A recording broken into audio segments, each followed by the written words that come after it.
Hey everybody, this is Cadroll Hunter. Today we're going to look at some things that I got for free, some things that I got for cheap, and some interesting things that are new to my collection that we don't normally see on this channel. Stay tuned.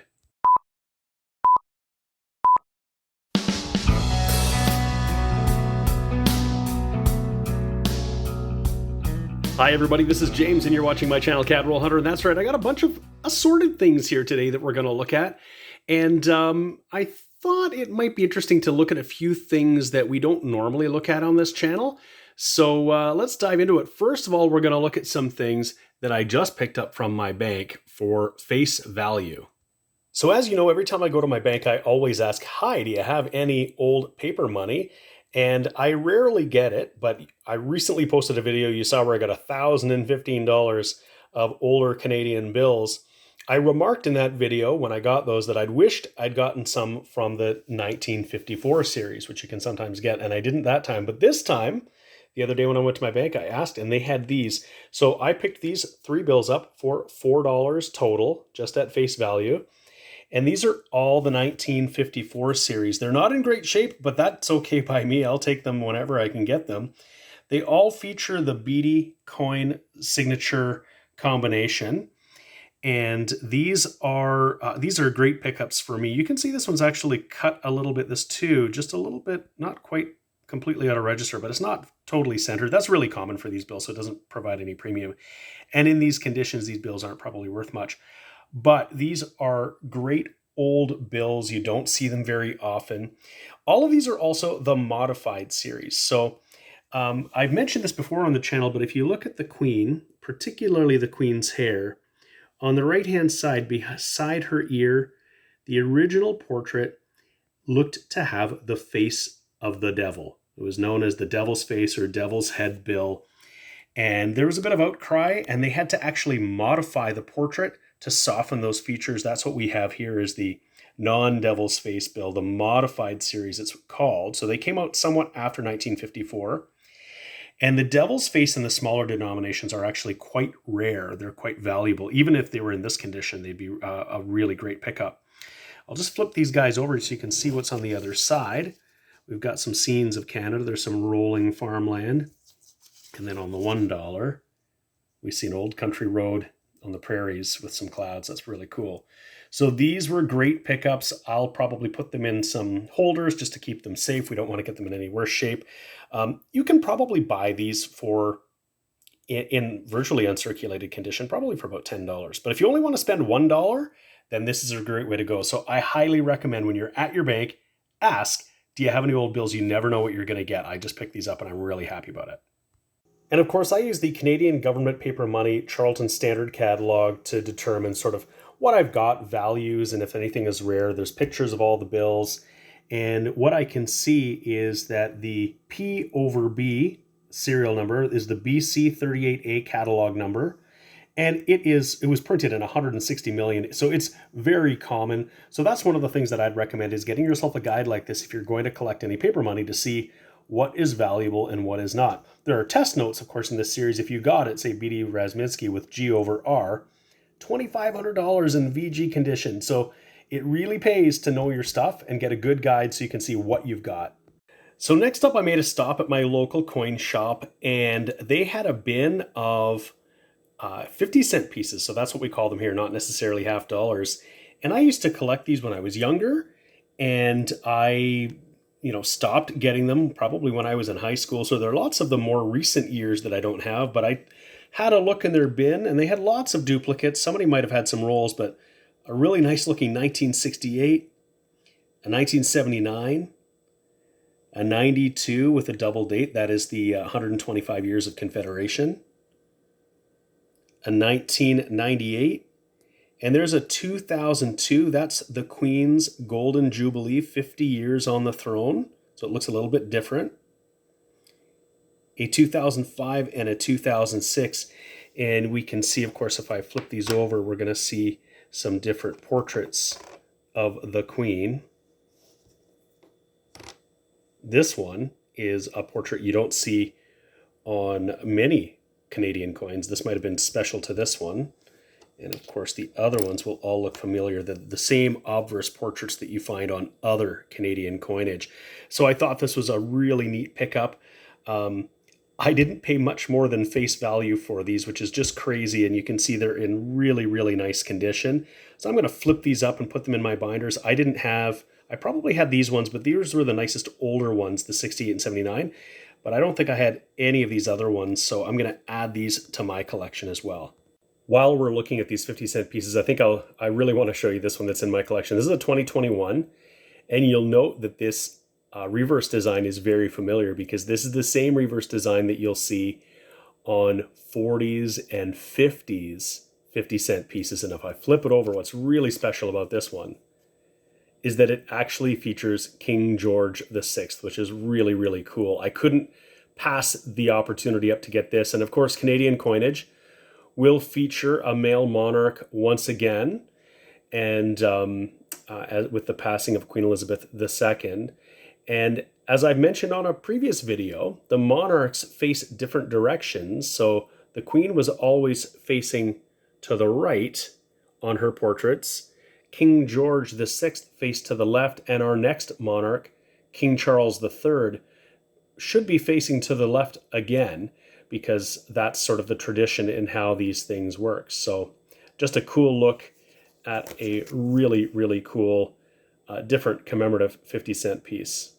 And just a quick word about mintages. The mintages on these coins varies quite a bit. This 2002, the lower one here with the this interesting portrait of the Queen, this one is minted over 14,440,000. But these other two, the more modern ones, were really only issued in collector rolls, and the mintages are much lower. The 2006P on the right is minted at just 98,000, and the 2005P at just 200,000. So have a look in your Charlton guide to see what the mintages are. If you have one, it might be something that is a little less common. Next up, I got a bunch of older Canadian large cents, and you can see they're all in pretty rough shape. They're really hard to see, and some of them, like this one here, have probably been cleaned. But I got them because, you know what, these are like Queen Victoria. These are older coins. I got them really cheap, and I have most of these in better condition already in my collection, but this is the kind of stuff you can pick up. These first two here are both 1876. The dates are really hard to read, but 76 is the only year in the 1870s that they minted these coins at the Heaton Mint in Birmingham. You can see the H mint mark below the date. So these are both 1876 H. The next one here, you can clearly see it's 1890 something. And when I hold it up, this is an 1893. And there are some variations you can find, or some on some of these coins, like repunched numbers and things like that. And these ones are in such bad shape, you wouldn't be able to tell on those that have that version. Next up is an 18-something 9, and you can't quite tell that third number, but it doesn't really matter because the only year ending in a 9 in the 1800s where this coin was minted was 1899. So we know for sure that that is an 1899. And this one here that's pretty slick, if I can even get it to focus. Okay, so it's a little hard to tell. You can see 1900-something. But there are really only two dates with a Victorian penny in Canada, and that would be a 1900 or a 1901. And this one's going to be a 1901 because it doesn't have the H mint mark for the Heaton Mint. The 1900s were all minted in Birmingham, so they would have had that H mint mark. This one is a 1901 Queen Victoria 1 cent from Canada. This next one here is also pretty worn. You can see that 05. This is a 1905. With King Edward VII on the obverse, and it's in pretty slick condition, but I'm happy to add that to my collection. Now, this last one is not a Canadian large cent, technically speaking. It is a Nova Scotia 1 cent. Now, you can't really see the date on here, but it is an 1861, and there are two varieties on this. There is a large bud and a small bud, and it's about this little flower by my thumb. Interestingly, this one is the large bud. I have the small bud in my collection, so this is going to go, I'm going to flip it up and put it in my book. It's obviously been cleaned. It's in terrible shape, but again, it fills a hole in my book, so I'm pretty happy about that. Now, this next one I'm really, really excited about. When I went to my local coin shop, they were giving these away. Now, what this is a case from a 1988 Calgary Olympic Winter Games silver coin set. Now, this was empty. It did not include the silver Calgary coins. That would have been awesome. But I think commonly that coin store will buy collections and will empty out the case, and then they just get rid of the cases. They give them away for free. So I saw that there. Now, first, I saw this Morgan dollar album on their free shelf. So I grabbed this. It's in pretty rough shape. You can see it's torn. It's actually missing, I realized, some of the plastic inserts. They're not in some of them, or some of them only have one and not both. And you kind of need both to hold the coin in there.